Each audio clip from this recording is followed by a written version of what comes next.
શ્રી દ્વારા આજે આ હેલ્મેટનું વિતરણ કરવામાં આવેલ છે અને મારી રિક્વેસ્ટ જેટલા પણ આજે હેલ્મેટ વિતરણ કરવામાં આવેલ છે એને ઘરે નથી મૂકવી રાખા, પણ આપણે પહેરીને ચલાવશું તો એ વધારે સારું રહેશે। આ લોકોની સેફટી માટે છે।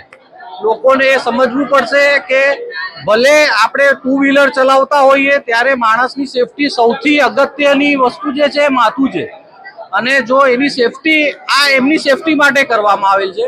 એટલે જે ડ્રાઈવ આજે લેવામાં આવેલ છે એ માણસોની, વ્યક્તિઓની, સિટીઝનોની સેફટી માટે લેવામાં આવેલું છે અને તેથી દરેક વ્યક્તિ હેલ્મેટ પહેરીને વાહન ચલાવે એવી હું આશા રાખું છું।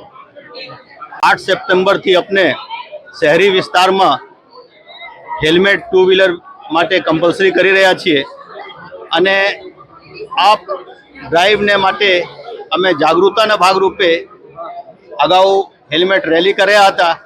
આજ રોજ અહીંયા જિલ્લા ન્યાયાલયમાં અમે વકીલશ્રીઓને હેલ્મેટનું વિતરણ આજે કરી રહ્યા છીએ અને બધા જુદી જુદી કાર્યક્રમો હજી 8 સપ્ટેમ્બર સુધી ચાલશે અને પછી 8 સપ્ટેમ્બરથી આપણે આમાં ચેકિંગ અને બાકી કાર્યવાહી જે છે આ કરવાના છીએ। બધા નાગરિકોને અનુરોધ છે કે આ લોકો પોતાને જિંદગીને માટે પોતાને કંઈ એક્સિડન્ટ થાય ટુ વ્હીલર ચલાવતી વખતે તો માથુંમાં કંઈ ઇન્જરી નહીં થાય, જેને કારણે ફેટલ નહીં થાય, તે માટે આ જે પ્રયાસ છે આમાં સપોર્ટ કરે પોલીસને અને બાકીને, અને આપના પોતાના જિંદગીને સુરક્ષિત રાખે।